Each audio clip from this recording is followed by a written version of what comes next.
So in our previous video guys, nag-unbox tayo ng washing machine na kulay gray din. So ngayon, bumili tayo, niregalo natin kay Airpat, itong Astron 75 SP7585. Then, tingnan natin yung specs, ano yung pwede kong masasabi ko sa inyo tungkol sa dryer na to. So bakit ito yung pinili ko. So with that, intro muna tayo.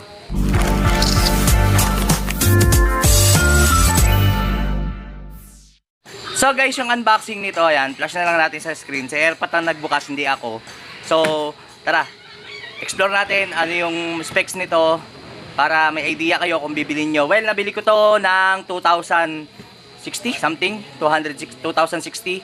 So, ang original price nito is nasa around 2.5.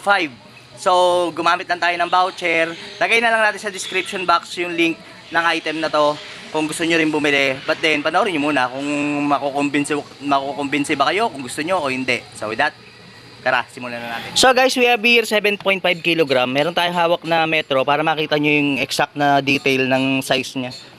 So ito siya. Ayan. Ayan yung ano nya, cover nya sa ibabaw. And yung bilog sa loob. So ayan, actually hindi pa namin nagagamit pa talaga to. Ayan. Ito matagal masira to. Taon din bago masira tong ano na to. Bakit ko nasabi? Kasi meron kami nito kulay puti guys. So ito yung hose para dito sa inlet. Ayan. And then tip ko rin sa inyo guys, kapag ka inikot nyo to, ito, pag inikot nyo, huwag nyo ibabalik. Sisirain nyo yung timer ng ano, ng dryer kapag ka binabalik nyo yan. Hayaan nyo lang kung gusto nyo hugutin nyo yung saksakan para hindi agad masira yung dryer nyo. Kasi pag inakat mo naman yan, hihinto eh. Hihinto yan kasi dahil dito banda may switch yan. Connected dito. Yan, connected yan dyan. Pag inangat mo, ito pa lang ang aangatin mo, mamamatay yan. Mamaya papakita ko sa inyo. So guys, ayan, yung loob is 11 inches. 11 inches yung bilog. Yan. Then, dito tayo sa labas kung ano, gaano kahaba. So ang lapad ay yan, 16 inches. Ang haba ay yan, 16 by 16. So ang taas, check natin. Yan, para may idea lang din kayo kapag ka ilalagay nyo sa bahay nyo. Ayan, 28. So kung kasama yung dun sa may naka-elevate ng konti, nasa 30. Yan, 30. So guys, ito yung hose nya, drain. And then dito sa part na to, pwede kang mahawak pagka bubuhati mo siya. Kabilaan yan. So yan, dito rin. Dito hawak mo pagka bubuhatin. So ito yung ano niya, specification niya. Ayan. 240 watts. Yan.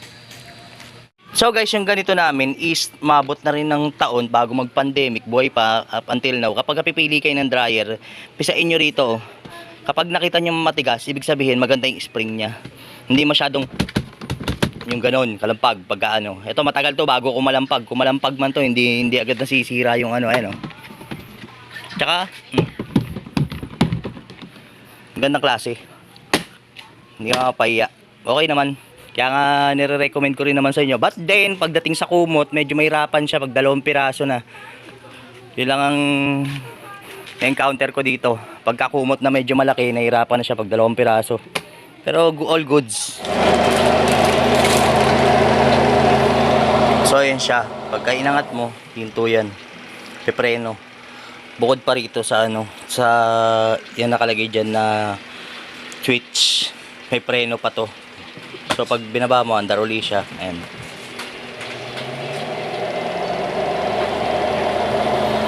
Ingat natin konti lang. Wala, kahit konti lang iangat mo eh, hinto talaga eh. Ayan. Malakas yan. Diba? So guys, with regards to warranty, meron warranty naman to. Dadalhin nyo lang din sa service center. Google nyo lang kung saan yung mga malapit na service center ng Astron sa area ninyo. And then, dati puti, ngayon gray yung pinili natin para kahit taon yung tumagal, walang problema. So maglalagay din tayo ng link ng kulay puti nito kung anong gusto nyo na model. So guys, I hope nakatulong sa inyo yung video na ito kung magde-decide kayo sa pagbili ng dryer na to. So, meron din tayong puti. Lagay natin sa description box yung link. So, kung mahilig ka sa how-to, tutorial, unboxing, cellphone application, wifi, video kay e-bike, and all about technology, kaibigan, baka naman, dislike, subscribe, and hit the notification bell para updated ka sa mga bagong tech videos na lalabas. So, with that, maraming salamat po, and peace out.